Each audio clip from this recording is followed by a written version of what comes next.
जय हिंद साथियों, good morning. एक बार फिर से आप सभी का हार्दिक स्वागत और हार्दिक अभिनंदन है। 14 फरवरी सन 2022 और आज आपका टुडेज़ करंट अफेयर्स की सीरीज आपकी होगी। 10 महत्वपूर्ण प्रश्न और अच्छा खासा व्याख्या, जिससे मैक्सिमम क्वेश्चन आपके एग्जाम में मिलने वाले हैं। यदि आप प्रतियोगी परीक्षा की तैयारी कर रहे हैं और अगर पहली बार इस चैनल पर आया है, चैनल को सब्सक्राइब कर दीजिएगा, बेल आइकन को प्रेस कर दीजिए, क्योंकि ऐसे ही प्रतियोगी परीक्षाओं की दृष्टि से महत्वपूर्ण कंटेंट मैं आपको प्रोवाइड करता रहता हूं। आइए शुभारंभ करते हैं आज के इस सेशन का पहला क्वेश्चन। देखिए, प्रश्न संख्या 1 की बात करिएगा तो यहाँ पे आपका दिया गया है, निम्नलिखित में से कौन सा देश हाल ही में मलेरिया मुक्त होने वाला पहला मध्य अमेरिकी देश बना है ना। निम्न में से कौन सा देश मलेरिया मुक्त होने वाला विश्व का पहला मध्य अमेरिकी देश बना है? निकारागुआ दिया है, होंडुरास दिया है, बेलीज दिया है और आपका क्यूबा दिया है। देखिए, मलेरिया मुक्त होने वाला देश अगर बात करिएगा, मध्य अमेरिका में पहला देश कौन सा है, तो इस प्रश्न का जो सही उत्तर हो जाएगा ऑप्शन सी, है ना। उत्तर अमेरिका और दक्षिण अमेरिका के बीच में कुछ देश पाए जाते हैं जिनको आप मध्य अमेरिकी देश कहते हैं, और उन्हीं में से आपका बेलीज है। बेलीज के अलावा निकारागुआ, होंडुरास, क्यूबा अन्य देश हैं जो कि मध्य अमेरिका में पाए जाते हैं। क्यूबा की राजधानी अगर बात करिएगा, क्यूबा की राजधानी हवाना है, और क्यूबा को जो है शुगर ऑफ बाउल यानी चीनी का कटोरा भी कहा जाता है। यहाँ पे कुछ फैक्ट आपके दिए गए, इसको देख लेते हैं। बेलीज के अलावा 3 अन्य अमेरिकी देश पराग्वे, अर्जेंटीना और अल सल्वाडोर मलेरिया मुक्त हो चुके हैं, और बेलीज जो है मलेरिया से मुक्त होने वाला पहला मध्य अमेरिकी देश है और चौथा, है ना, अमेरिकी देश है। पराग्वे की राजधानी बात करिएगा, पराग्वे की राजधानी दक्षिण अमेरिका में स्थित यह देश है, और इसकी राजधानी कौन सी है, तो आप बताइएगा असिंसियाना। अर्जेंटीना की अगर बात कर लीजिए तो अर्जेंटीना की राजधानी क्या है, ब्यूनस आयर्स, और अल साल्वाडोर जो है आपका मध्य अमेरिकी देश होगा। चलिए,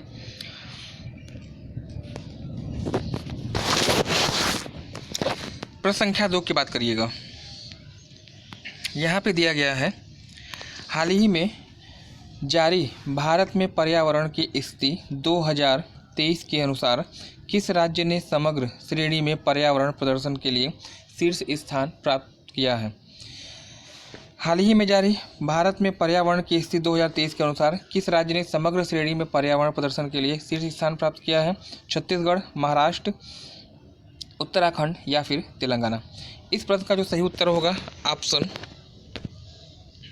देखिए ऑप्शन डी आपका यहाँ पे राइट हो जाएगा। तेलंगाना जो आपका है यहाँ पे सही उत्तर है, जो कि पर्यावरणीय स्थिति रिपोर्ट के अनुसार समग्र श्रेणी में पहले स्थान पे आपका रहा है। ऑप्शन डी आपका हो जाएगा। छत्तीसगढ़ की राजधानी रायपुर, और इसका अगर निर्माण की बात करिएगा तो इसका निर्माण हुआ था 1 नवंबर, है ना, 1 नवंबर सन 2000 को जो है इसका निर्माण हुआ था। मध्य प्रदेश को काटकर मध्य प्रदेश के पूर्वी हिस्से को अलग किया गया था, और ये जो है भारत का 26वां राज्य बना था। अच्छा, इसी छत्तीसगढ़ को आप क्या कहते हैं, चावल का कटोरा भी कहा जाता है। महाराष्ट्र और उत्तराखंड की भी सेम कंडीशन कुछ है आपके ऐसे। उत्तराखंड की अगर आप बात कर लीजिए, उत्तराखंड की बात करिएगा तो यह जो आपका राज्य है इसका निर्माण हुआ था 9 नवंबर सन 2000 को उत्तराखंड का निर्माण होता है। उत्तर प्रदेश के 13 पर्वतीय जिलों को अलग किया गया, उत्तरांचल राज्य के रूप में गठित हुआ था, और भारत का बना था 27वां राज्य। 2007 में इसका नाम चेंज कर दिया गया और यह बन गया उत्तराखंड। राजधानी पूछी जाएगी तो आप देहरादून बताइएगा। भारत का एकमात्र ऐसा राज्य जिसकी राजभाषा संस्कृत है, और इसको आप देवभूमि के नाम से जानते हैं। तेलंगाना की बात करिएगा तो 2 जून सन 2014 को तेलंगाना का स्थापना होता है। आंध्र प्रदेश को अलग किया जाता है, तेलंगाना राज्य का निर्माण किया जाता है, और यह बनता है भारत का 29वां राज्य। तो ये कुछ एडिशनल फैक्ट हो गए जो आपके लिए इंपॉर्टेंट होने जा रहे हैं। प्रश्न संख्या अगर 3 की बात करिएगा, देखिए, निम्नलिखित में से किस संगठन ने 2023 में वाराणसी को अपना पर्यटन और सांस्कृतिक राजधानी घोषित किया है? यह क्वेश्चन आपका है जो आपका 1 या 2 दिन पहले आपका एग्जाम हुआ है। सहायक समीक्षा अधिकारी 2024 में जो आपका ये क्वेश्चन आपका आया था, निम्नलिखित में से किस संगठन ने 2023 में वाराणसी को अपना पर्यटन और सांस्कृतिक राजधानी घोषित किया है? G20, आसियान, संघाई सहयोग संगठन, या फिर एक ऑप्शन आपका दिया है यहाँ पे यूनेस्को, है ना। किस संगठन ने वाराणसी को अपना पर्यटन और सांस्कृतिक राजधानी घोषित किया है? तो इस प्रश्न का जो सही उत्तर आपका होगा ऑप्शन सी, संघाई सहयोग संगठन। और इस संगठन की स्थापना कब हुई थी? तो 2018 में हुई थी, है ना। तो एससीओ याद रखिएगा, आपके लिए इंपॉर्टेंट होगा, आने वाली परीक्षाओं में भी यहाँ से प्रश्न, वाराणसी से प्रश्न आपके बनेंगे, है ना। वाराणसी और अयोध्या राम मंदिर का जो निर्माण हुआ है, प्रतिस्थापना हुई है, वहाँ से प्रश्न आपके बनने चाहिए। तो इसको आप 100% अच्छे तरह से इसको तैयार कर लीजिएगा। प्रश्न संख्या 4 की बात करिएगा। देखिए, निम्नलिखित में से कौन सा जोड़ा सही सुमेलित नहीं है? कौन सा जोड़ा सही सुमेलित नहीं है? एक तरफ नियुक्ति व्यक्ति का नाम दिया है और एक तरफ संबंधित कार्यक्षेत्र दिया है। कैथरीन रसेल यूनिसेफ की नई प्रमुख बनी है। डिल्मा रूसेफ विश्व बैंक के नए अध्यक्ष। लिंडा यार्किनो ट्विटर की नई सीईओ, या फिर इनमें से कोई नहीं। कौन सुमेलित नहीं है? तो बाकी दो तो आपका सुमेलित है। जो बी आपका है ना, बी जो आपका है यहाँ पे, डिल्मा रोसेफ जो है विश्व बैंक के नए अध्यक्ष यहाँ पे दिया गया है, यह आपका सुमेलित नहीं है। यह जो है विश्व बैंक के नए अध्यक्ष कौन है? तो आप बताइएगा। अजय बंगा, है ना। अजय बंगा विश्व बैंक के नए अध्यक्ष हैं। यहाँ पे ऑप्शन बी आपका हो जाएगा सही, गलत, है ना। चलिएगा, देखिए नोट यहाँ पे दिया गया है। डिल्मा रोसेफ ब्रिक्स बैंक के अध्यक्ष हैं तथा विश्व बैंक के नवनियुक्त अध्यक्ष अजय बंगा है। यही चीज़ मैंने आपको बताई ना। देखिए डिल्मा रोसेफ की बात करेगा तो ब्रिक्स बैंक के अध्यक्ष, और विश्व बैंक के नवनियुक्त अध्यक्ष कौन है? तो अजय बंगा है। इसके अलावा विश्व मौसम विज्ञान संगठन के नए अध्यक्ष डॉक्टर अब्दुल्ला अल मेंडोस है ना। दोस्तों, इस वीडियो का जो पीडीएफ है, इस वीडियो का पीडीएफ डिस्क्रिप्शन बॉक्स में आपको मिल जाएगा, वहाँ से आप डाउनलोड कर सकते हैं, या आप इसी नाम से टेलीग्राम चैनल को ज्वाइन करिएगा। Target GS with Rajesh sir के नाम से ज्वाइन करिए, वहाँ पे आपको प्रत्येक वीडियो की पीडीएफ आपको मिल जाएगी। प्रश्न संख्या 5 की बात करिएगा तो यहाँ पे दिया गया है जलवायु परिवर्तन शिखर सम्मेलन 2023 कोप 28 का आयोजन किस स्थान पर हुआ है, ये आपसे पूछा गया है ना। कोप 28 की बात हो रही है। जलवायु परिवर्तन शिखर सम्मेलन 2023 कोप 28 का आयोजन किस स्थान पे हुआ है? Sharm el Sheikh, Buenos Aires, Dubai में, या फिर खार्तूम में। इस प्रश्न का जो सही उत्तर है ऑप्शन हो जाएगा सी, यूएई की राजधानी, संयुक्त अरब अमीरात की राजधानी दुबई में जो है कोप 28 का बैठक का आयोजन किया गया था। याद रखिएगा। आप मुझे कमेंट सेक्शन में बताएंगे कोप 29, है ना, कोप 29 की जो बैठक है इसका आयोजन कहाँ पे होगा? कमेंट सेक्शन में आप मुझे कमेंट करेंगे।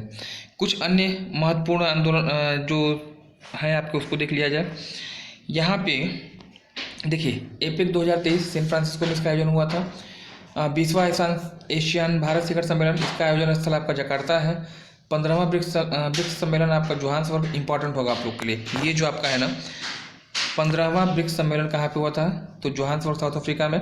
और नेशनल क्लाइमेट कॉन्क्लेव 2023 ये आपका लखनऊ में हुआ था। तो नीचे के दोनों ही इंपॉर्टेंट है, इसको आप नोट कर सकते हैं, है ना। चलिएगा, प्रश्न संख्या 6 की बात करिएगा तो यहाँ पे दिया गया कि अंतर्राष्ट्रीय सौर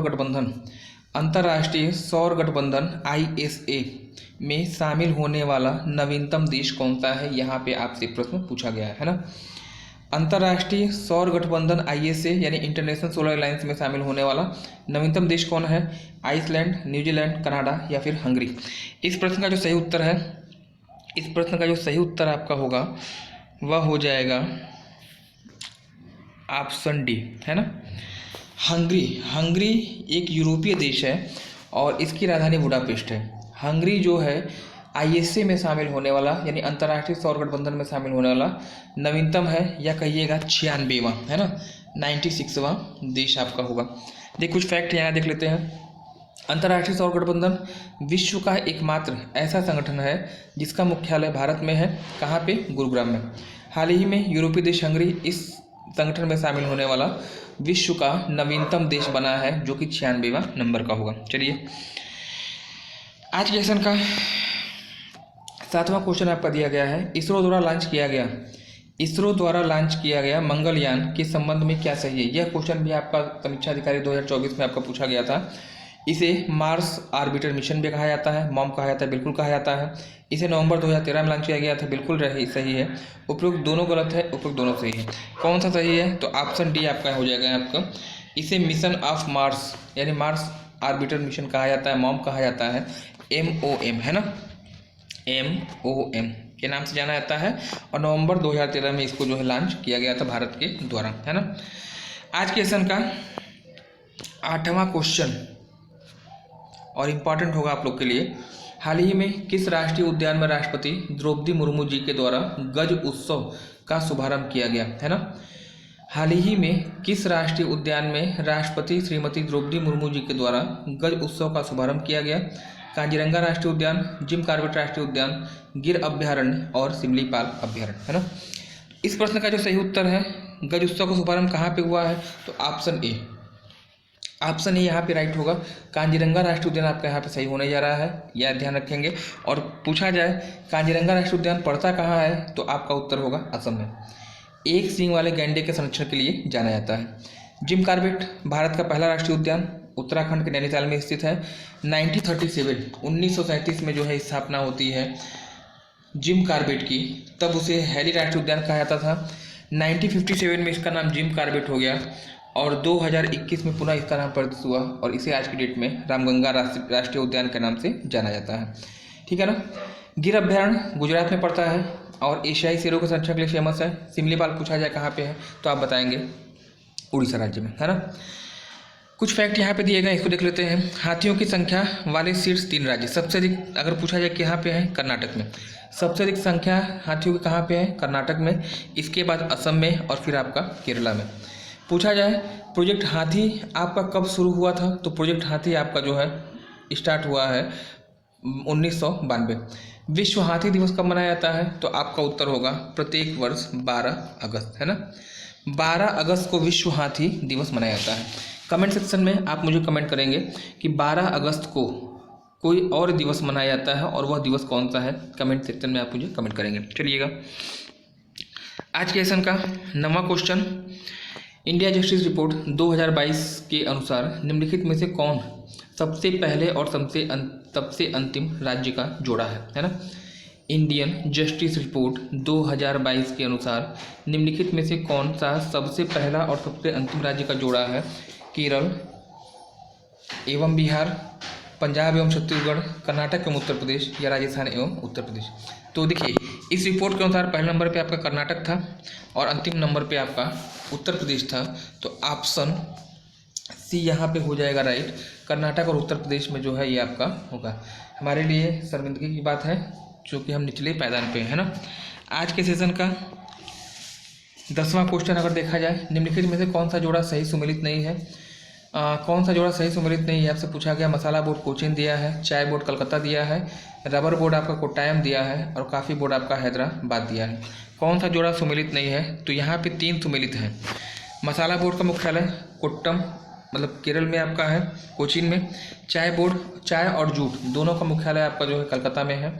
रबर बोर्ड का मुख्यालय कोट्टायम केरल में है ना। यहाँ पे जो सही उत्तर होगा ऑप्शन डी हो जाएगा। कॉफ़ी बोर्ड का मुख्यालय हैदराबाद में नहीं पड़ता है बल्कि कहाँ पड़ता है, तो ये आपका कर्नाटक बंगलोर में है ना। आज के सेशन का 10वां क्वेश्चन तो आपका हो गया ना। ये आज का सवाल आपके लिए है, आप इसका उत्तर बताएंगे कमेंट सेक्शन में। बैंकों के लेन देन में पिन का अभिप्राय है ना। बैंकों के लेन देन में पिन का अभिप्राय है, क्या मतलब इसका फुल फॉर्म होता है आपसे पूछा गया है। Postal index number, permanent identification number, personal identification number या फिर इनमें से कोई नहीं। कमेंट सेक्शन में इसका मुझे आप कमेंट करके उत्तर बताएंगे, है ना। ये रहा आज का सेशन। चैनल पे पहली बार आए हैं, चैनल को सब्सक्राइब कर दीजिएगा, बेल आइकन को प्रेस कर दीजिए क्योंकि ऐसे ही प्रतियोगी परीक्षाओं की दृष्टि से महत्वपूर्ण कंटेंट मैं आपको प्रोवाइड करता रहता हूँ। इस वीडियो का PDF आपको डिस्क्रिप्शन बॉक्स में मिल जाएगा या फिर टेलीग्राम चैनल से आप इसको डाउनलोड कर सकते हैं। धन्यवाद। Have a nice day. Thanks for joining me.